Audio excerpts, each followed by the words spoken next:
Hola, ¿qué tal? Bienvenido, bienvenida a El Varón Galileo. Hoy quiero hacer la introducción a una de las cartas del apóstol Pablo más importantes del Nuevo Testamento, la carta a los Efesios. Y me llamó mucho la atención cuando hice el estudio.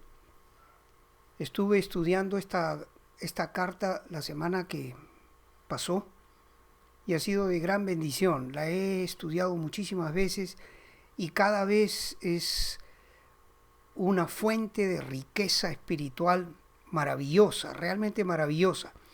Pero que quería comenzar diciendo algo, ¿no? La epístola a los Efesios es la primera epístola que Pablo escribe en prisión, estando en prisión, prisionero por Cristo. Tremendo. Y la reflexión que quiero hacer el día de hoy es que muchísimos hombres y mujeres de Dios, siervos y siervas de Dios, experimentan adversidad en su caminar con Cristo, siendo ellos ejemplo de conducta, de fe, de perseverancia, de carácter. Experimentan gran adversidad, ¿no? Yo ahora te voy a poner algunos ejemplos en las Escrituras de esto, pero antes de entrar en más detalle, quisiera leerte esto que escribió precisamente el apóstol Pablo en su segunda carta a los Corintios, en el capítulo 12, el verso 9. Bástate mi gracia, porque mi poder, dice Dios a Pablo, mi poder se perfecciona en la debilidad. ¡Wow! Un principio espiritual. Bástate mi gracia porque mi poder se perfecciona en la debilidad. Y acá me llamó la atención el artículo que usa Pablo, no dice en tu debilidad, o sea, no era un caso exclusivo de Pablo, hubiera dicho el Señor, mi poder se perfecciona en tu debilidad, si él fuera exclusivamente el objeto de ese principio. ¿Me explico? El texto dice, mi poder se perfecciona en la debilidad de Pablo, ciertamente, de David, en la gente de la que hoy te voy a hablar, Moisés, Abraham, Jacob, José, David, el rey, el apóstol Juan, el apóstol Pablo y, por supuesto, también nuestro Señor Jesucristo, ¿no? Mi poder se perfecciona en la debilidad. Interesantísimo. Pero dice más. Por tanto, dice Pablo, de buena gana me gloriaré más bien en mis debilidades para que repose sobre mí el poder de Cristo. Tremendo. Más bien me gloriaré en mis debilidades, dice Pablo, para que repose en mí el poder de Cristo. Y en la carta anterior a los Corintios, en la primera, Pablo dice, el Evangelio no consiste en palabras, sino consiste en el poder de Dios. Muy interesante porque el poder está en toda esta escritura, el verso que acabo de leer, pero también en el capítulo 4 de esta segunda carta, dice Pablo, tenemos este tesoro en vasos de barro. Tenemos este tesoro del Evangelio, de la revelación de Dios, del plan de Dios de salvación para la humanidad, en vasos de barro. Es un tesoro preciosísimo lo que tenemos, pero está en vasos de barro. Somos vasos de barro. ¿Para qué? Para que la excelencia del poder sea de Dios y no de nosotros. Interesante este principio espiritual, ¿no? Mi poder, dice Dios, se perfecciona en la debilidad del instrumento que yo uso, sea Pablo, sea Pedro, sea Jacob, el hijo de Isaac, el nieto de Abraham, sea el rey David, cada uno de ellos y ciertamente de nosotros somos vasos de barro, débiles criaturas, solo somos hombres, nada más. Y sin embargo, Dios nos usa. En nuestras debilidades, en nuestras torpezas, en nuestras infidelidades, porque somos infieles a Dios a veces, no nos mantenemos en la palabra, en la voluntad de Dios, hacemos cosas incorrectas. Sin embargo, Dios nos usa para el engrandecimiento de su reino. Obviamente, este siervo de Dios que te está hablando hoy es también una vasija de barro. Sin embargo, lo que hoy estoy haciendo puede ser de bendición para algún otro, ¿no? Puede ser de bendición para algún hermanito, alguna hermanita.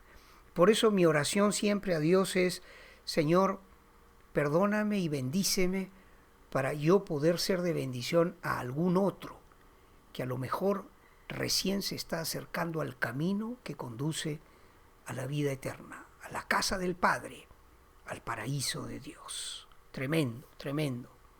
Así que de esto vamos a hablar un poco hoy. Algunos hombres que, al igual que el apóstol Pablo, ¿no?, son vasijas de barro conteniendo un preciosísimo tesoro. El plan de Dios, el plan de salvación de Dios para la humanidad en la persona de su amado Hijo Jesucristo. Por ejemplo, ¿no?, tenemos a Abraham, el padre de la fe, un hombre llamado a ser peregrino por fe en Dios, ¿no? Yo te voy a mostrar el lugar a donde tienes que ir, le dice Dios a Abraham.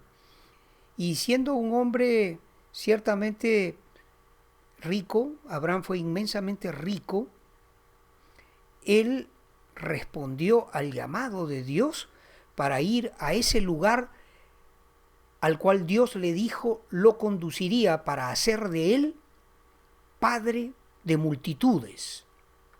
Tremenda promesa, pero durante su caminar por la tierra, Abraham fue peregrino. 25 años tuvo que esperar la promesa de tener un hijo. Y fue un peregrino en la tierra. Su nieto, o sea, el hijo de Isaac, porque Abraham tuvo 2 hijos, bueno, tuvo más, pero uno de ellos, Isaac, tuvo 2 hijos, Jacob y Esaú. Y Jacob, a este que quiero citarte, cuyo nombre es el suplantador, porque robó la primogenitura que le correspondía a Esaú, quien nació primero, aunque eran mellizos. Jacob, el suplantador, tomó el tobillo de su hermanito y por eso se llamaba o se llamó el suplantador, Jacob, aunque Dios después le cambió el nombre a Israel, el padre de las 12 tribus de Israel. Este Jacob fue engañador, pero también fue engañado por su suegro, Labán, ¿no? La historia es larga, interesante, pero fue engañado, perseguido por su hermano, quien lo quería matar, Esaú. Esaú lo quiso matar porque le robó, la primogenitura. Este fue Jacob. Engañado también Jacob, no solo por su suegro, no solo perseguido por su hermano, sino engañado por sus hijos también, porque recuerden que José, que era el soñador, el llamado por Dios a cosas grandes, que es un modelo de Jesucristo, José en las Escrituras, ¿no? Los hermanos celosos de su don, de visiones y de sueños, y además, siendo él el preferido de Jacob, ciertamente lo fue,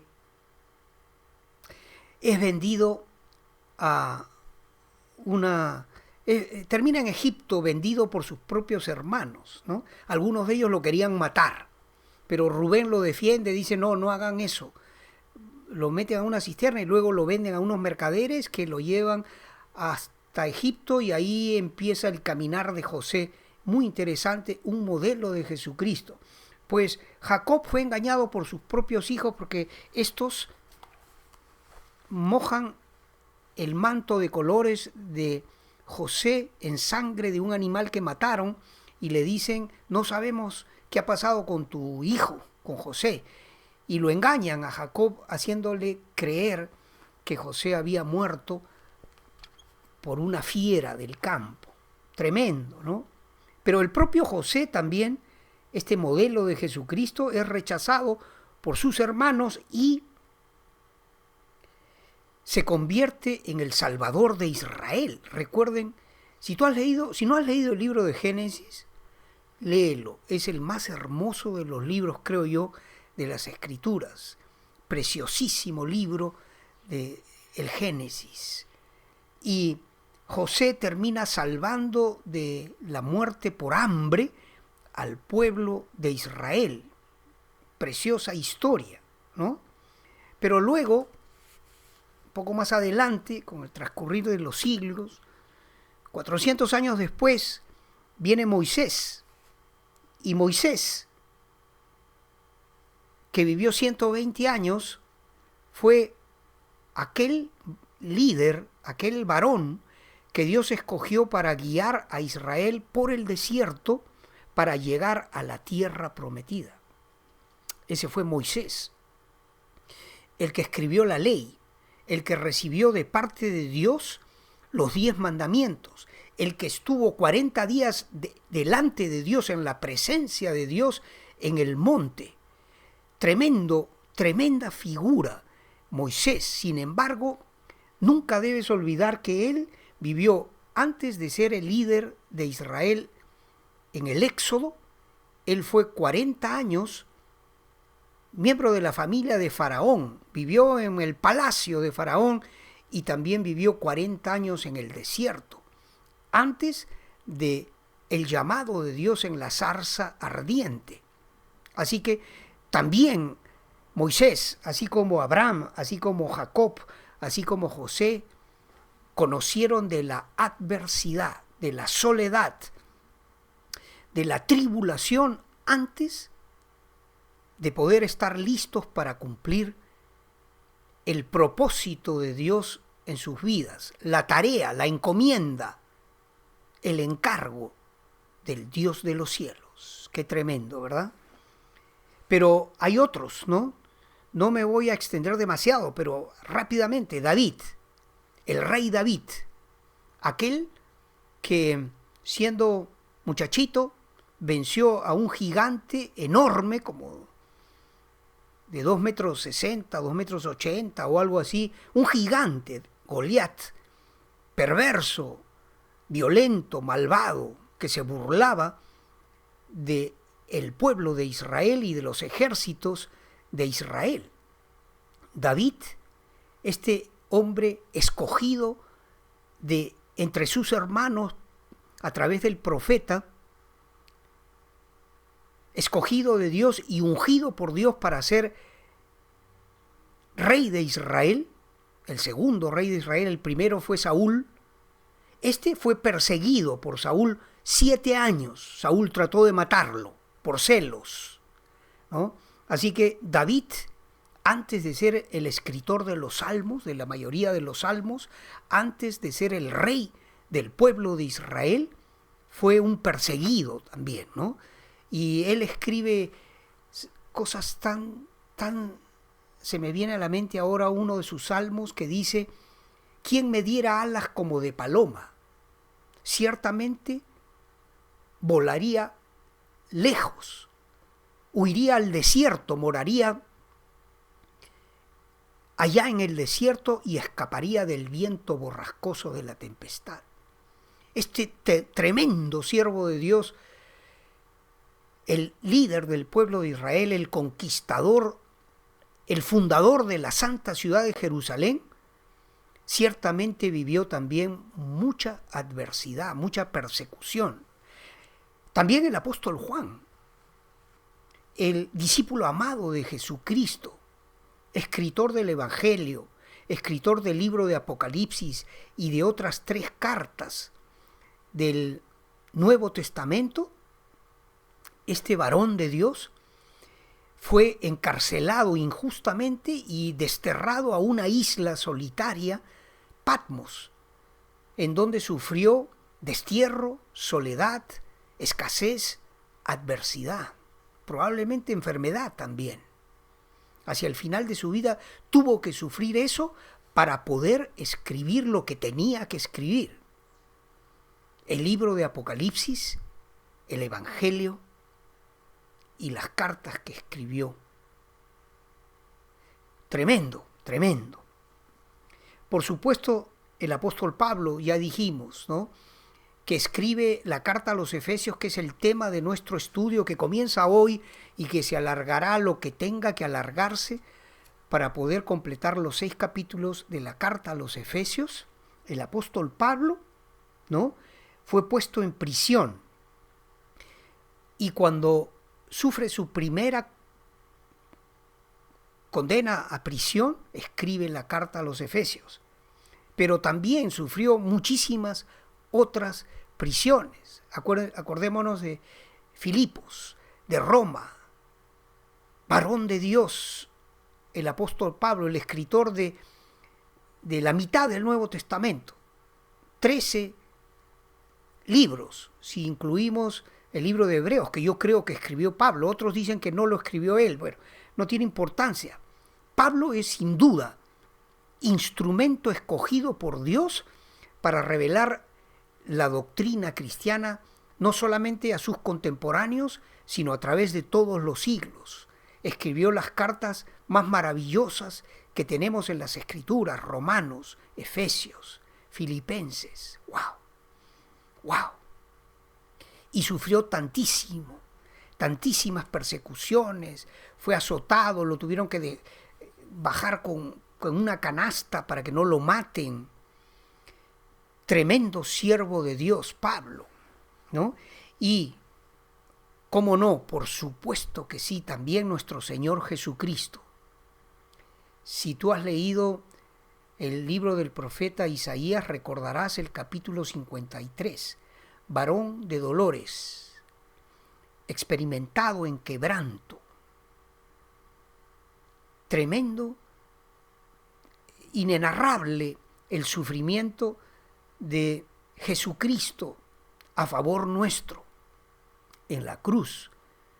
Sabemos lo que Él sufrió, muchísimo, con tal de cumplir la voluntad del Padre Celestial, de convertirse en el sacrificio perfecto de Dios para el perdón de pecados. El varón que no conoció pecado fue hecho pecado para que tú y yo podamos ser perdonados y limpiados de todas nuestras transgresiones, pasadas, presentes y futuras.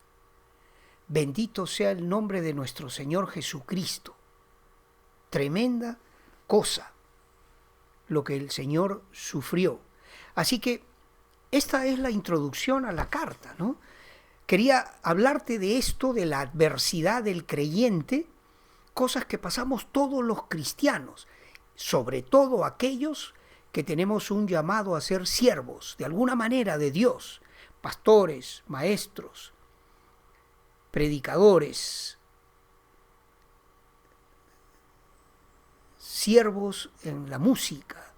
Todo aquel que tiene un llamado para servir a Dios va a, con toda seguridad te lo digo, a tener que afrontar muchas adversidades en su camino, porque el poder de Dios necesario para cumplir la tarea se perfecciona en la debilidad. Dijo Pablo, pues, por tanto, de buena gana me gloriaré más bien en mis debilidades, para que repose sobre mí el poder de Cristo. Si tú tienes un llamado a servir a Dios, si eres un joven tal vez, yo te digo lo que me dijera el director del primer seminario en el cual yo estudié, el día de nuestra admisión, el día de nuestro, ¿cómo decirlo?, el primer día de clases. El director del seminario, recibiendo a esos 40 y tantos postulantes a ser siervos de Dios, nos dijo esta frase que nunca voy a olvidar: Dios los va a matar. Parecía un chiste, ¿verdad? Que el director del seminario nos diga eso, pero sus palabras no eran un chiste, era algo muy profundo, que se refleja en esto, ¿no? Bástate mi gracia. Todo lo humano tiene que ser sometido, tiene que morir, para que podamos ser verdaderos siervos poderosos del Señor. Para que repose el poder de Dios en nosotros, tenemos que sufrir la adversidad que tengamos que sufrir, tomar nuestra cruz, de tal manera de que lo que hacemos no se fundamenta en nada humano, sino en el poder de Cristo que reposa sobre nosotros, que hemos estado dispuestos a sufrir lo que tengamos que sufrir con tal de cumplir con la tarea. ¡Qué lindo! Y el ejemplo, por supuesto, es nuestro Señor Jesucristo. Yo batallaba un poco cómo podría titular a este estudio. ¿Y sabes qué? Llegué a la conclusión de que tendría que llamarlo La batalla antes de la batalla. La batalla antes de la batalla. Otra segunda opción era Getsemaní, la prensa de aceite. Pero me quedo con la batalla antes de la batalla, recordando a mi Señor, a nuestro Señor Jesucristo. Recordemos, antes de la cruz vino Getsemaní, la prensa de aceite. Nuestro Señor pidió 3 veces al Padre: pasa de mí esta copa. Porque el Señor sabía lo que iba a pasar la mañana siguiente. Sería apresado, sería injuriado, escupido, maltratado por pecadores que ciertamente, como Él lo dice en una de sus palabras en la cruz, perdónalos porque no saben lo que están haciendo. Nuestro Señor venció al enemigo, a Satanás, al diablo, no en la cruz, que lo hizo ciertamente al entregar su vida por nosotros, pero ya había vencido en la batalla antes de la batalla. La batalla antes de la batalla es Getsemaní. La propia batalla era la cruz, pero el Señor venció en Getsemaní porque le dijo al Padre: no se haga mi voluntad, sino la tuya.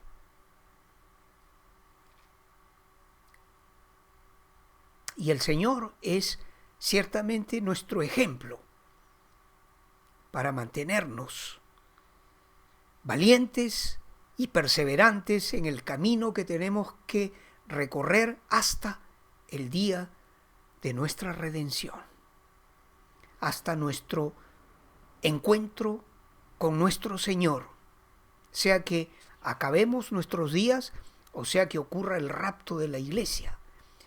Y como dice la primera carta a los Tesalonicenses, capítulo 4, versículo 16, porque el Señor mismo, con voz de mando, con trompeta de Dios, con voz de arcángel, descenderá del cielo, y los muertos en Cristo resucitarán primero, y luego nosotros, si nos toca, los que hemos quedado hasta esos días, seremos transformados para recibir al Señor en el aire y así estaremos siempre con el Señor. Bendito sea su nombre. Gloria sea a su nombre. Imperio y potencia a su reino. Gracias, Señor Jesucristo. Gracias, Padre Celestial, por habernos dado a tu amado Hijo Jesucristo, quien, aunque nosotros somos pecadores y poca cosa, vasos de barro, nos has dado el privilegio de ser llamados hijos de Dios y ser contenedores de este preciosísimo tesoro que es la vida eterna en los méritos de Jesucristo. Amén y amén. Bendiciones para ti. Gracias por haber llegado hasta este momento, el final de este video. Y Dios mediante, te veo en una próxima oportunidad. Amén.